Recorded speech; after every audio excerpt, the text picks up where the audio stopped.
Hi, I'm Tori Hagaman, and I've just finished minutes ago this beautiful landscape painting. I used a different color underneath, and I used a different green than I typically do in my paintings, and I'm so pleased with how this turned out.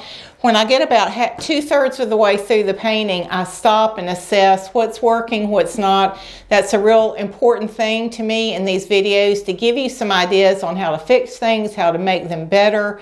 So if you're interested in seeing how I did this painting, I hope you'll stay tuned.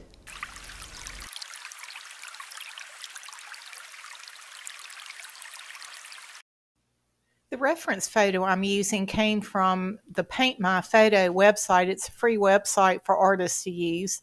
I like the lights and the shadows of this.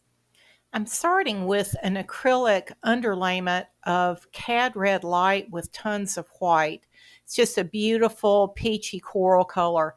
And the first layer of this painting I did completely in acrylics, and then you're going to see me go over it in oils.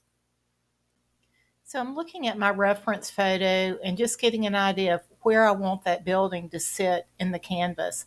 And I'm not a good drawer. I love to paint, but drawing is really not my thing. But I just put the top of the barn where that roof line's going to hit, and I had to go back over it a couple of times to get those two angles to read the same. But I just have found that if I will take the time and just not worry about it being a little off and draw it, it looks so much looser. The final painting looks so much looser than if I use a projector. Even if it's not as perfect, it does give a looser, more impressionistic look, which is what I'm always after.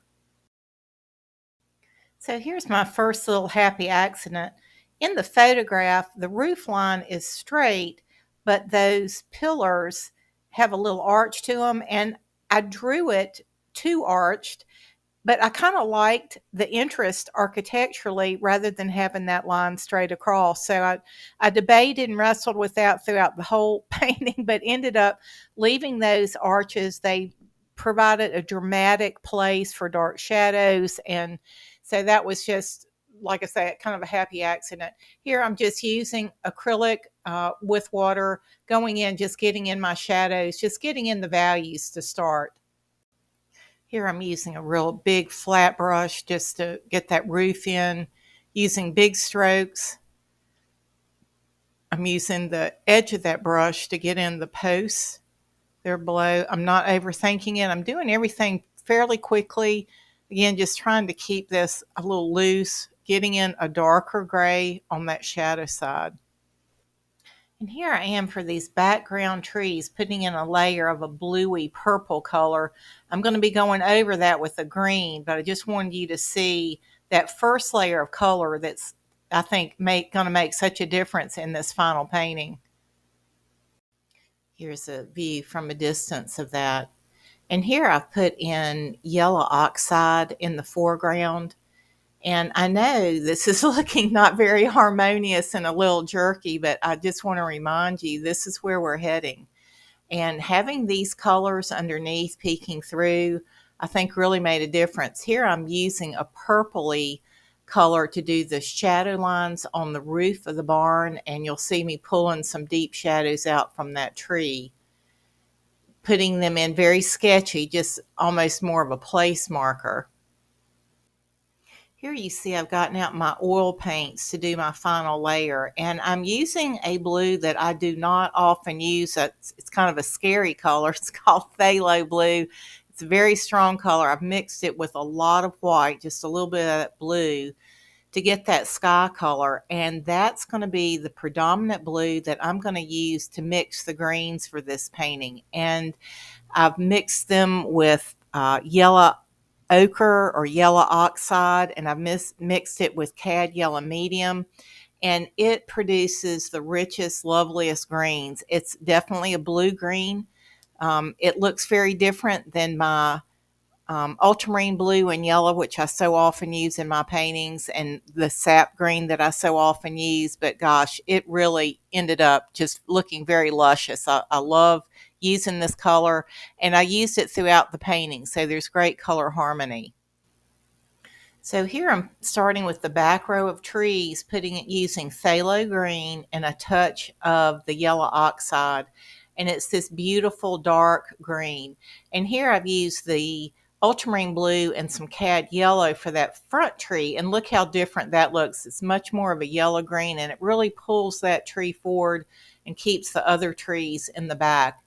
Here you can see some of that peach glow kind of peeking across the back line of those trees. And I'm kind of bad about getting my trees too solid looking. So one way to get around that is I'll go back and with a smaller brush and with more intentionality, I'll go around and make the edges of the trees more irregular. And you'll notice I've lightened that slightly. I've just added a little more of the yellow oxide. I think I might have put a touch of the cad red light in there just to warm that up. Here you can see me, again, putting more texture around the top of those trees. I've lightened that area at the very top just a little bit more.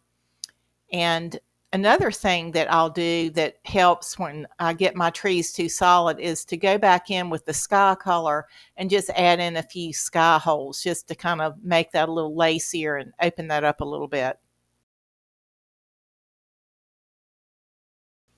Here I'm building up that tree. A lot of this painting I sort of made up or improvised, but I really loved the tree to the right of that barn that was kind of twisted, and there was a highlighted side and a darker side. So I was really trying to stay true to that and use that as my pattern.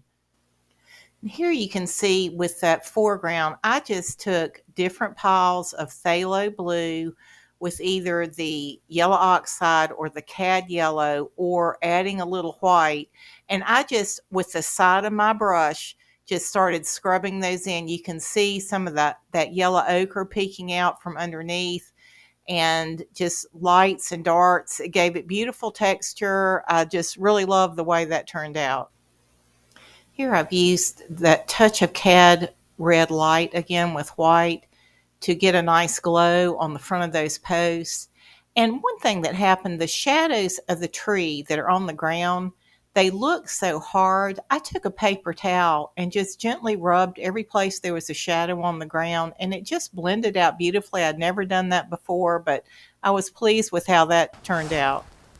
So now I'm at what I consider to be a really important part of the painting process, and that's when I'm kind of getting near to the end and I'm going to stop and assess, what do I like, what could be better, what do I want to change and tweak, is there anything that's just not working that I need to take out or redo. I think one of my favorite things that was a bit of a surprise with this is where I took a paper towel and I went in and I smeared all of the shadow lines, and I think that just looks fabulous.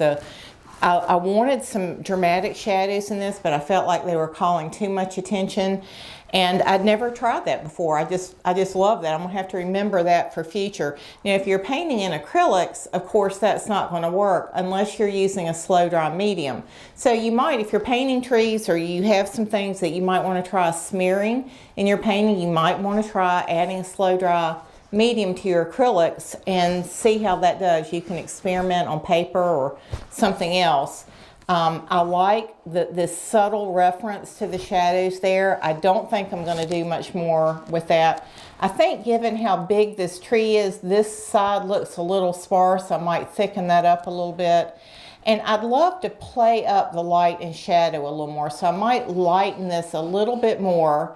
And in the photograph, this was straight across. It didn't have these arches, and I've been debating throughout this painting, do I take the arches out, do I leave them in? They're not even. I did them by hand, so they're definitely got that handmade look. But I think they add a lot of interest to the painting, so I'm going to leave them. But what I'm going to try, because I do like bumping up the shadow in the dark, I'm going to try pretending that shadow is coming along here. So I'm going to lighten this arch with a straight dark line above it, so you get the sense that this roof is casting a shadow but not all the way down.